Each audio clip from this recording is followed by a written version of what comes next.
चंद्रचूड सुद्धा होते महाराष्ट्रातले, पण चंद्रचूड आणि गवई यांच्यामध्ये फार मोठा फरक आहे.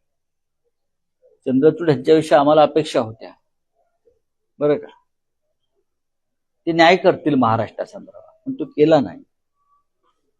पण न्यायमूर्ती भूषण गवई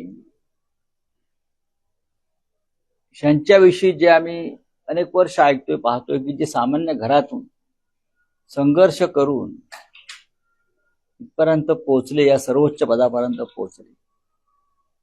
आणि कालच मी त्यांची एक मुलाखत ऐकली, त्याच्यामुळे मला एक मराठी माणूस म्हणून माझं मन भरून आलं की हा मराठी माणूस, त्यांनी परखडपणे सांगितलं, मी इथे विकत जायला बसलेलो नाही.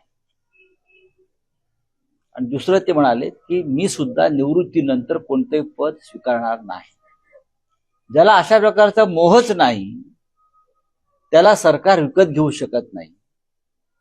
त्याला मोदीच काय, प्रेसिडेंट ट्रम्प सुद्धा त्याच्याकडून कोणताही निर्णय घेऊ शकत नाही. कोणती शस्त्रसंधी भूषण गवईंकडून होणार नाही.